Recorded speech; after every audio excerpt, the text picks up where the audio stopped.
Magandang hapon sa inyong lahat. Former Speaker Bebot Alvarez, Senator Bongo, Senator Padilla, Mike Defensor, Chairman Alcusi, Congressman Leandro Leviste, Attorney Jimmy Bondoc, Attorney Vic Rodriguez, Attorney J.B. Hinlo, Attorney Topacio, Philip Salvador, Idol, and my idol, Harold Respiso. Attorney Lambino, General Esperon, good to see you, sir. And yung mga hindi ko nabanggit, sa susunod na pagkikita natin. Baka nagtataka kayo, tumahimik ako eh. Tumahimik ako pagkatapos ng midterm elections. Kasi, talo si Marcos sa Davao eh. Nagpahinga lang ako. Kailangan ko magpahinga kasi 2 taon kaming binanatan doon sa Davao. Yung ginawa ni Bangag, alam nyo na, yung ayuda, yun naman yung paraan nila. That was a form of indirect vote buying prior to the campaign period. Yun talaga yun. Yung ginamit niya, so sinabi ko naman sa mga taga Davao, tanggapin nyo lang. Total, buwis nyo man yan. Yung nagsikap dyan, para may pera yung gobyerno, pera nyo rin yung kinukuha nyo. Hindi yan galing sa kanya. Pero yung mga taga Davao matatalino na, they are intelligent voters. Akala kasi, yung claim ng mga kalaban, na kami mga Duterte daw, mga authoritarian, yun, mamatay tao, kaya takot lahat. 2 million, matatakot namin yun. Di, bukas patay na kami kung takutin namin 2 million na yan. It is a very highly democratic city, actually.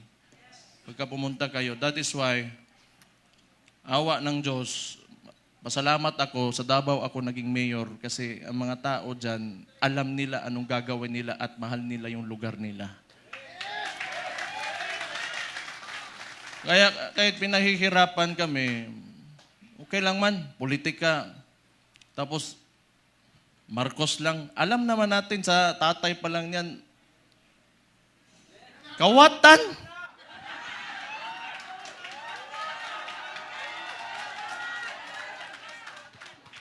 Hindi, kasi ganito yon. Nung nagsimula yung kampanya nung 2022, kasama niya yung kapatid ko, the Vice President, siyempre, inisip ko rin, siguro, itong tao na to gusto maging presidente. He will redeem the Marcos family name. So, hindi ko naman talaga inisip na may ganun din pala yung tao na yan. Kung siguro nasa isip niya, kung sira na yung pangalan namin, sirain ko na lang lalo. Wala naman akong political lang to. Kung bahala sila, magalit sila sa akin. Si Auntie Claire, tanawa. Pagkatapos ito, Auntie Claire, si Mayor Baste, lo ni mbuanga ka. Oh. Nagpahinga lang ako. Kasi before the midterm elections, kami doon sa Davao, lagi kami nagmo-mobilize. Kasi nung sinimulan nila yung People's Initiative, papipirmahan nila yung mga papel. Siguro, I do not know. Pero definitely, sa ugali ng mga nangyan, wag na natin yung buong administrasyon niya. Kasi siya naman yung nasa taas ng chain of command, yung presidente. Definitely, ang suspicion namin, it was for term extension. At that early, 1 year or 2 years pa lang, hindi pa nagdadalawang taon yung termino niya, may pa-people's initiative. Parang plebiscite yan noon na nag-gather lang ng mga tao, pinataas yung kamay, o sige, maging diktador na tayo, maging authoritarian regime tayo for 27 years. So that was the attempt of this guy, bangag nga na dias Malacanang karon. Kita niyo yung nasa UN siya, ng sipon. May chat GPT na ngayon. Hindi ko naman sinasabi kasi makukulong ako, tapos kakasuhan ako. Pero tingnan na lang, what are the causes of cocaine? Tingnan yung chat GPT. How it will affect your nasal cavity. May cellphone na kayo lahat. Wala. Swindler. He is a swindler. Yung ginawa sa atin, kaya nga naniniwala tayo, kasi akala natin itutuloy niya. Ganito lang naman tayo, kaya nandito tayo lahat ngayon. Kayo. Marami tayong parallel groups. Nilapitan ako ni Sir Mike Defensor, pati ni Speaker Bebot. Na nakita ko sila pagdating nila doon sa bahay ko, patay problema na po ni. Nagpahinga lang ako kasi grabe yung Pero ang akala nila, tumigil na tayo. Hindi pa tayo tumigil.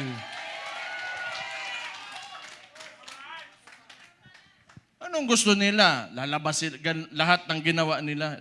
Tingnan mo nito ni Bangag. Siya nagbukas ng usapin ng flood control na may mga ghost project. Kaya ako tumahimik talaga. Kasi hinayaan ko na mag-self-destruct yung na yan. Kasi alam kong sasabog sa mukha niya yan. Because unang-una sa lahat, pag ikaw eksekutibo, you cannot point at someone else for the mistakes of your administration. Responsibilidad mo yan, ibig sabihin, either hindi ka nag-iisip o kulang ka sa pag-iisip o hindi mo talaga gusto yung trabaho mo. O kita mo ngayon, nag-backfire sa kanya, and they attempted to, lagi nilang ililiko doon. Pinakita naman namin lahat. Sa Davao, walang ghost project, may resibo kami lahat doon.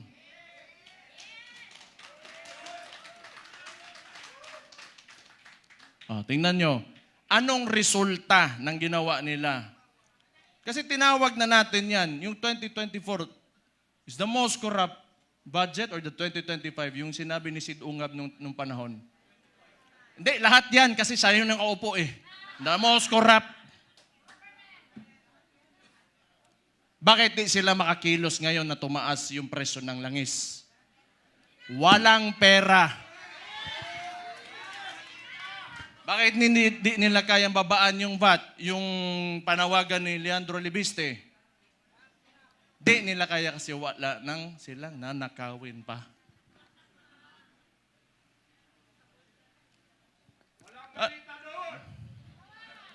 Alam nyo, hindi naman talaga perfecto kahit saan ka pumunta sa buong mundo. May mga lobbyists, the congressmen and the senators, dadaan talaga yung pera dyan because that's the power of the purse. Lobbying and all of that. Pero this the estimated loss to corruption, umaabot na sa trillion. It doesn't make sense anymore. Saan mo pa gagastusin yung pera na yan kung nasa bulsa mo yan? For what? Magkano ba gusto mong, yung kanin mo, gusto mo tag 200 pesos per kilo? Gusto mo yung pinakamasarap na pagkain, pinakamasarap na steak? Ano ba gusto mo sa buhay mo? Ano yung mga yan, mayayaman na yan. Hindi pa sila nakukontento.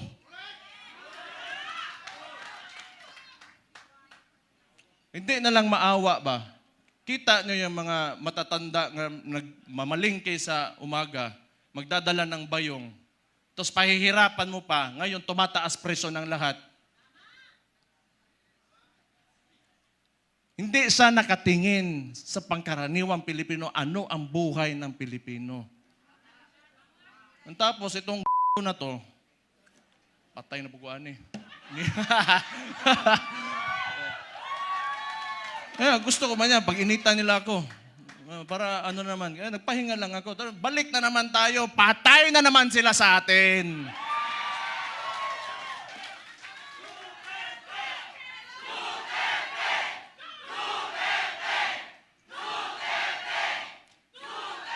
Ito pang maganda. Ito pang maganda. Tayo, mga parallel groups, ilan? Pila to kabuok? 600 parallel groups. Anong sinabi ng Vice Presidente? Siya ay tatakbong presidente, kumilos na tayong lahat.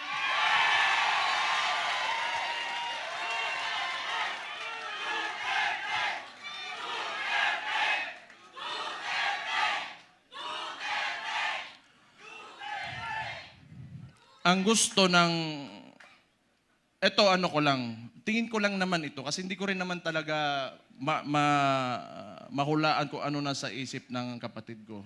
Tayo, tama yung sinabi ni Rob Rances kanina, may galit tayo. Galit na, lahat tayo galit dito. Kaya nga tayo nagtipon-tipon kasi gusto natin na may pagbabago na nangyari. Kasi yung pagbabago na yon, kinuha ni Bongbong Marcos, nandun na sana tayo. Balik lang tayo kung ano yung plataforma. Ito ha. Noong 2016, si former President, si Roddy Duterte, yung tatay ko, sa survey, 7%, 15, 18. Ano plataforma niya? Dalawa lang. Very simple. But it reflected the sentiments of the people. Yung masa, drugs and corruption. Anong binalik ni BBM ngayon? Drugs and corruption.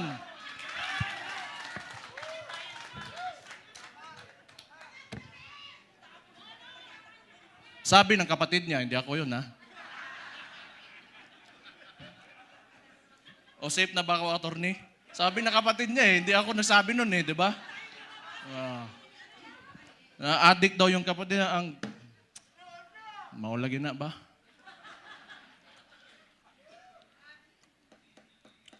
Hindi, tama naman yun. Kailangan optimistic tayo. Kailangan well-organized tayo, andito tayo lahat.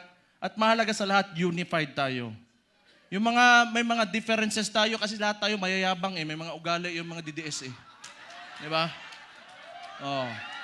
Kalimutan muna natin yun. Ang tanawa, hambugiro, yung mga buang.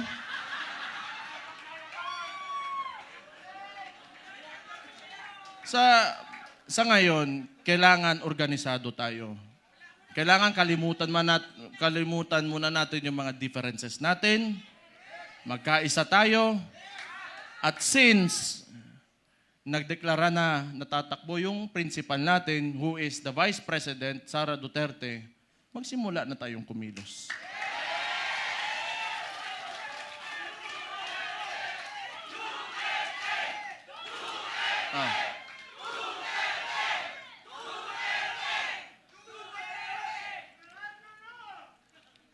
Una, hindi atin ang mainstream media. Yan ang pinakamalaking, pero wala naman di maniwala na sa kanila ngayon. Actually, if you are biased ka towards the article or the headline, you will support that headline. Yung ano lang, traditionally, sanay kasi yung Pilipino na, or yung, not really the Filipinos only, but the entire world, they look up to the mainstream media kasi yun yung historically, yun talaga yung ginagamit na source of information. But we all know na it can be manipulated. And now, it is very well manipulated by... No, I do not blame them. May iba lang talaga na talagang rabid na anti-Duterte na mga tulad ng Rappler. Pero yung iba kasi talaga, wala yan. Matatakot talaga yan sa gobyerno. Kasi yung gobyerno, yung negosyo mo, lalapitan ka lang yan. Lalapitan ka lang ng BIR, ng ipapasarado ka, takutin ka. I know this because a lot of individuals in Davao, businessmen, were even afraid to come near me. Kasi pag manalaman ng administrasyon na yan, ni Bangag, ika-cut off, pahihirapan, gamitin yun. The bureaucracies of government have been weaponized by this administration. So intindihin na natin yun. Intindihin na natin yun. What we can do is, we go back to the roots, we campaign for our candidate. Wala rin naman tayo, kasi hindi rin naman tayo papansinin ng mga mainstream media because, lahat, masang Pilipino man tayo. So we do what we do best. 2016, anong ginawa nyo? Walang campaign materials na mabibigay yung tatay ko. Anong ginawa nyo? Kayo gumawa sa sako. Then this will be 2016 all over again. Let's reclaim the country and give it back to the people.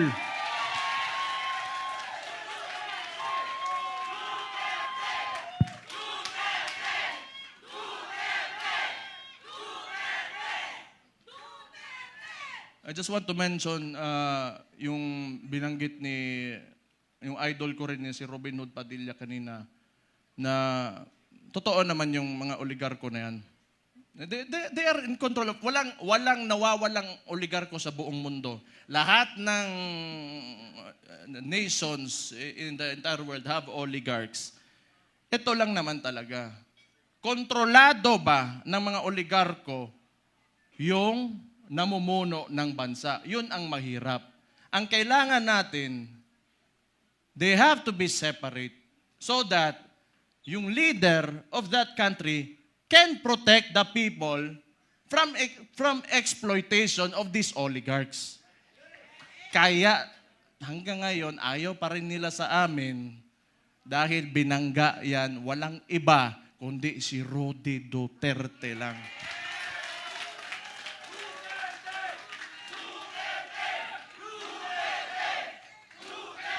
So siguro naman, nag-declare na yung kapatid ko and we're going into the 2028 elections. Pakiusap ko lang sa mga oligarko, may mga mayayaman, malalaking negosyante talaga that have command of the economy. Maawa naman kayo sa mga tao. Maawa naman kayo sa mga tao. Give this country a chance na sumarap din ang buhay ng yung mga naglalakad lang sa daan na walang mga sasakyan. Yung sinabi ko kanina, it really breaks my heart. Yung living conditions ng tao ngayon. Sometimes, it makes life harder to live seeing this. Sa totoo lang. I am guilty because I have may bahay ako, sementado, nasa loob ng subdivision. It makes me feel so bad that the other Filipinos, my countrymen, have to suffer. Kaya naman tayo nandito. Alam ko, mahal nyo yung tatay ko dahil alam nyo na talagang minahal at mahal niya yung bansang Pilipinas.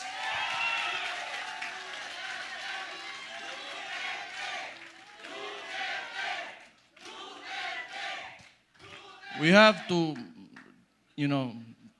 turn this around. We have to make this country turn around. Hindi pwedeng ganito. Andun na tayo. Alam ko, kahit yung tatay ko nasa Netherlands, binigay sa mga dayuhan. Alam ko nandito pa rin kayo kasi naniniwala kayo, pinakita ni Rody Duterte na kaya pala natin angatin natin ang ating bansa. You know what? Kayo lahat mga Pilipino, do not settle for this. You deserve better. You deserve better. Sinasabi ko sa inyo, you deserve better.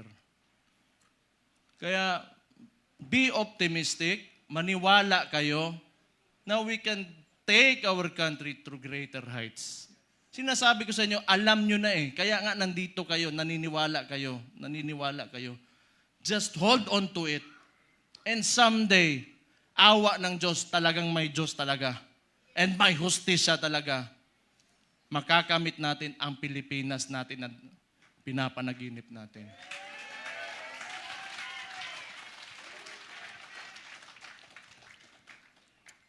Isa, lahat ng politiko, kailangan bitawan natin yung mga pansariling nating gusto. We have to be selfless public servants. Unang-una yan sa lahat kung gusto natin talaga umangat itong bansa natin. Sabihin na natin, may nakawan nangyari, bigayan ng pera, whatever. That should be enough. Nagkaroon na kayo ng presidente that tolerated it. So what's next? Dadagdagan nyo pa? Nagpasarap na kayo ng sobra-sobra? Gusto nyo pa? You know, kung swerte na kayo sa buhay, it's time you give back to the people. Huwag niyong pahirapan yung mga tao. Tama na yan. Okay na yan. Siguro yung mga anak nyo maka-aral sa abroad, you can eat, in a very nice restaurants. Tama na yan. That's okay. Isang ulo lang naman ang kailangan namin. Ang ulo ni Bongbong Marcos!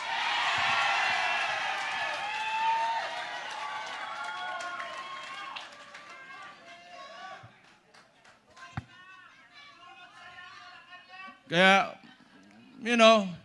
this coalition, if you cannot approach me, you approach Mike Defensor, you approach Bebot Alvarez, you, the congressman, I'm talking to you, if you want to defect, talikuran nyo na yan because alam nyo, kayo, mga politiko, nakatira kayo sa Pilipinas, huwag nyo sirain ang bahay nyo.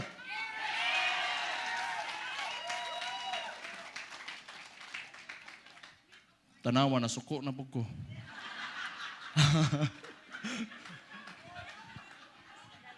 Pero,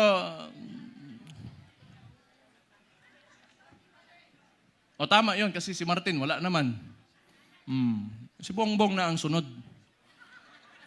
Tama yun.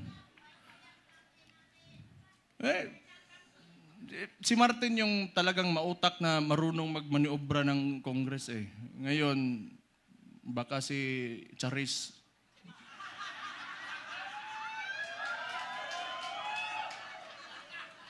Sino yun? Kilala niyo yun? Charis. Kasi rinig ko, chismis lang to ha. Chismis, wala akong sinasabi. Puppet speaker lang yan yung speaker ngayon. Hindi ko lang alam sino yan, Charis. Basta narinig ko, Charis daw. Patay.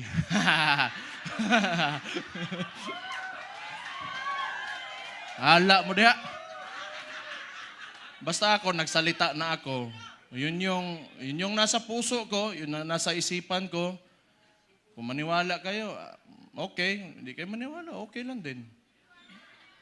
Kung hindi ko maniwala tayo dito lahat, nabangag talaga yung nasa taas, alam nyo na anong gawin nyo. Ilagay natin ang Vice Presidente sa 2028 na Pangulo natin. Ito lang, yung mga nananawagan na gusto natin ng radical, revolutionary movement. Gusto nyo? Sumama kayo kay Leandro Libiste. Pumunta kayo doon. Hindi, kilala ko yan noon pa. Kilala ko si Leandro. Pumunta yan ng Davao, nagbigay yan ng mga solar panel sa isang indigenous community doon sa Davao City. Matagal na. So, may yan sa CSR na ginawa doon. Kaya mabait yan na bata.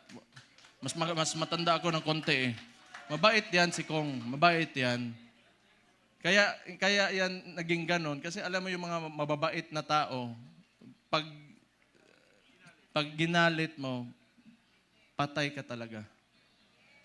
Mag-ingat kayo. Ayan pa, may isang Raulo si Attorney Harold Respiso. Sabi ko nga nakita ko tong gago na ito, sabi ko, puta, hindi lang pala ako ang siraulo dito, may kasama na ako. Wala yung isang siraulo din, si Kiko Barzaga. Pero pag I want to talk to the younger people in the cameras. Subaybayan niyo yung mga bata na yan, yung mga tao na yan. They are the future of Philippine politics. Sino ba namang siraulo na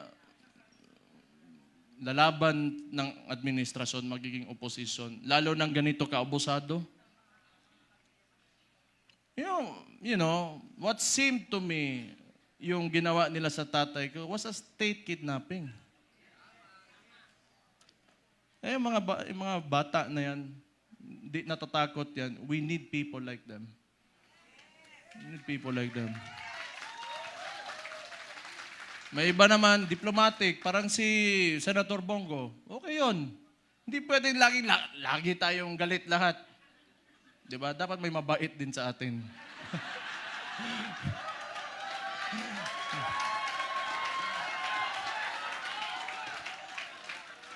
Hindi, good-natured na tao si Senator Bongo. So, ano pa ba? Kumain na kayo? Ha? So sige. So yung coalition natin, ang tawag nito, United Front. So ibig sabihin nun, from the word united, nagkakaisa tayo. Okay? So, kung kaya niyong palawakin, yung mga miyembro nyo, magpalawak tayo. Tapos yung mga sinasabi ng mainstream media, i-correct natin. Kasi binabalik nila lagi yung confidential funds ni VP Sara, and yet, sasabihin ko ulit, yung estimated loss to corruption in the Philippines right now, umaabot na sa trilyon. Trilyon against the 125 million na nakihirapan nga silang patunayan. Can you see how absurd that is? So, yung messaging lang, kasi wala sa atin yung mainstream media eh. You try to talk, i-correct nyo. Huwag muna kayo magalit. Be on a level na gusto nyo lang iparating yung opinion nyo at tingin nyo sa kung sino man makakausap nyo. So, mga panya lang tayo, malinis. Wag na natin gayahin yung mga grabe kahugaw. Ang dumi talaga ng politika. Ako kasi okay lang ako. Wala man akong pakialam sarili ko.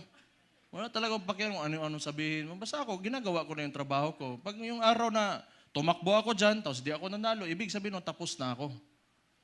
Pero wag nyo, I've been experiencing this ever since I went into politics. No. Ever since Rudy Duterte became the president, and the world is a nasty place. It's really nasty. So, tingin ko tama naman yung sinabi ng Vice Presidente. Magkampanya lang tayo, maayos. Kung ano man yung mga plataforma niya, pinakita niya na mga nagawa niya, yun ang sasabihin natin. Huwag na tayong pumatol. Tama yun, huwag na tayong pumatol. Kasi ayaw ko rin. Ako na lang, gusto kansawanay man ng Claire. Ante-Claire. Masuko, magagalit na naman yan eh. Alam ko eh. Sasagot na naman yan. Buwang? Buwang.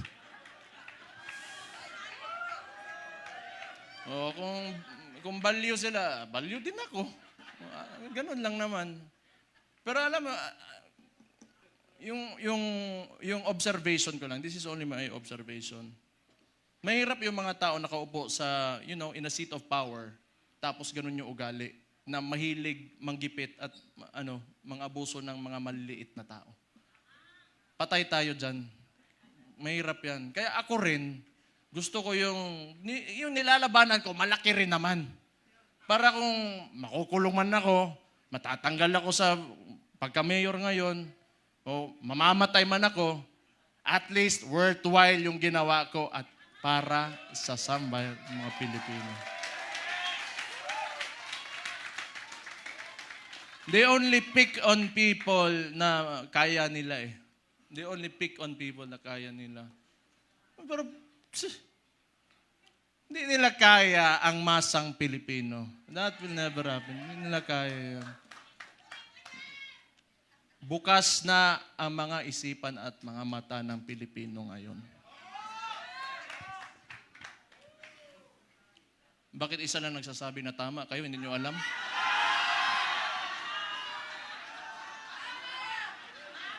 Energy level 10 nga daw eh. Not following instructions.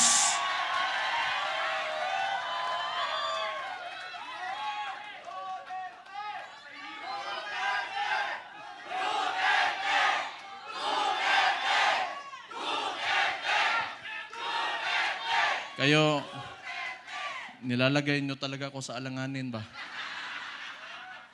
Okay lang.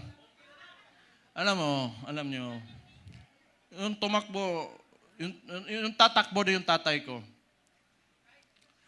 lahat kaming magkakapatid, hindi talaga pumayag. Kaya isa ring value yun. Kasi alam ko talaga, pagka nahamon yun, ibibigay niya talaga buhay niya para sa inyo.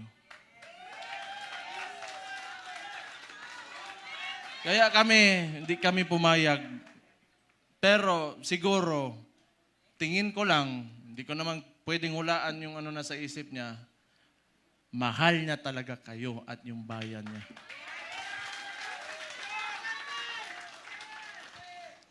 Kaya ngayon, pagka pumupunta ako ng Netherlands doon sa detention unit, kinakausap ko,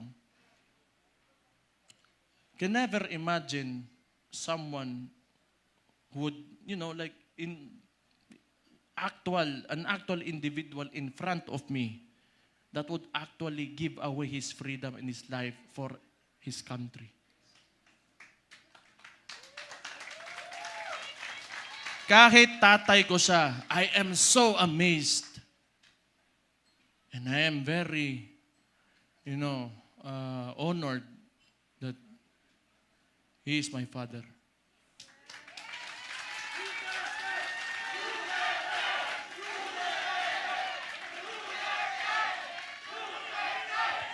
Saan oras?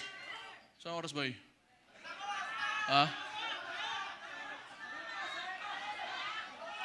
Hindi, basta kung may problema, we have to communicate with each other. Okay? Let's just be friends, lahat tayo. Huwag tayong mag-away-away. Andito ang PDP, andito ang Reform PH, and Reforma, andito ang Maisog, and hindi ko na mababanggit yung lahat ng parallel groups, Reforma Pilipinas.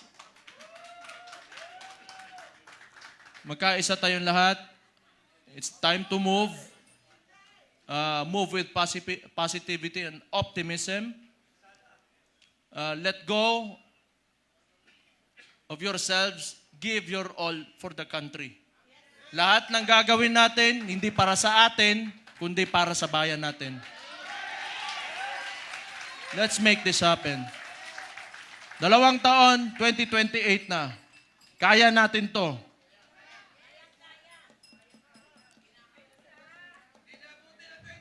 The surveys are telling. So we just have to push harder. Push harder. Huwag kayong titigil. And always remember, pagka you are facing adversity, hindi kayo nag-iisa. Ako si Mayor Sebastian Duterte ng Davao City, kasama nyo. Magandang hapon sa inyo lahat. Mabuhay kayo. Allahu Akbar! Mabuhay ang Pilipinas! Mabuhay si Vice President Inday Sara Duterte! Maraming salamat and God bless you all.